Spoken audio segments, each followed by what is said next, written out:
జై శ్రీమన్నారాయణ శ్రీనివాస వెంకటేశ గోవింద గోవింద గోవింద.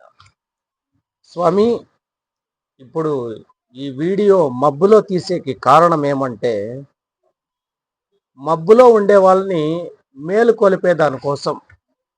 ఇప్పుడు నేను మబ్బులో ఉన్నాను, నన్ను ఎలా మేలుకొల్పాలి?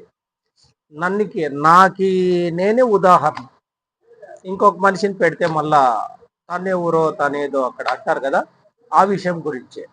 ఇప్పుడు నేనేం చెప్తానంటే, అర్థం చేసుకోండి.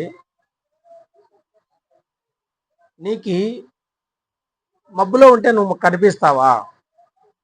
కనిపించలేము కదా. దానికి నేనేం చెప్తానంటే, మబ్బులో ఉండే వ్యక్తిని ఒక సూర్యకిరణం అనే ఒక మహానుభావుడు, అంటే ఒక గొప్ప ఆ మహానుభావుని వెలుతురు, మబ్బులో ఉండేవానికి మహానుభావుని వెలుతురు అది తగిలితే నువ్వు ఎలా కనిపిస్తావు? చిన్న ఎగ్జాంపుల్ దీనికి.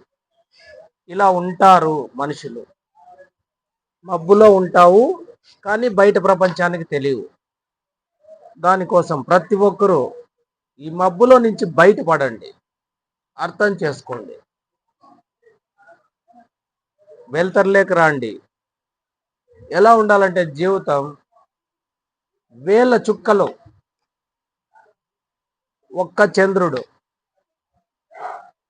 వేల సమస్యలు, ఒక్క పరిష్కారం. బాగుంది కదా? వేల చుక్కలు, ఒక చంద్రుడు పరిష్కారం. నువ్వు చేసే ప్రతి పనిలో, నువ్వు తీసుకునే ప్రతి నిర్ణయం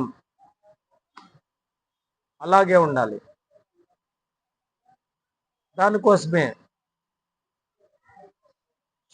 చుక్కల్లో చంద్రుడే చిన్నోడు అనే ఒక పాట ఉంది.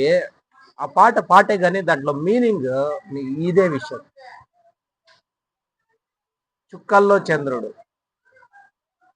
దానికోసం ప్రతి ఒక్కరూ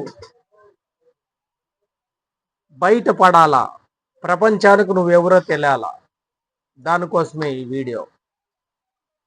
ఏదో ఒకటి సాధించాలా, నలుగురు మనసులో మెదలాలా. చెప్పాను కదా, నువ్వే నీ బ్రాండ్. ఎలా అంటే, కొంతమంది ఏం చేస్తారంటే, నేను ఆ కంపెనీలో పనిచేస్తానా, ఈ కంపెనీలో పనిచేస్తానా, నేను వీళ్ళతో పనిచేస్తానా, వీళ్ళ కోసం పనిచేస్తానా. కానీ నీ కోసం నువ్వు పనిచేయి. నువ్వే ఒక బ్రాండ్. అది ఎలాగంటే, ఒక కంపెనీకి ఒక లోగో ఉంటుంది. అర్థం చేసుకోండి దయచేసి. ఒక కంపెనీకి ఇట్లో ఒకటి వచ్చే లోగో వచ్చేది, ఇట్లో ఒకటి వచ్చే లోగో వచ్చేది, ఏదో రంగు తిరిగేది అదొక లోగో. ఓకే, నీ లోగో నువ్వే నిర్ణయించుకో. నువ్వు చేసే పనికే ఆ లోగో ప్రతి ఒక్కరు తేలాల. నువ్వు చేసే పనిలోనే నీ లోగో కనపడాల. అది ఎలా ప్రయత్నిస్తావో, ఎలా తీసుకెళ్తావో అది నీ ఇష్టం. నువ్వే నీ లోగో, గుర్తుపెట్టుకో. జై శ్రీమన్నారాయణ శ్రీనివాస గోవింద గోవింద.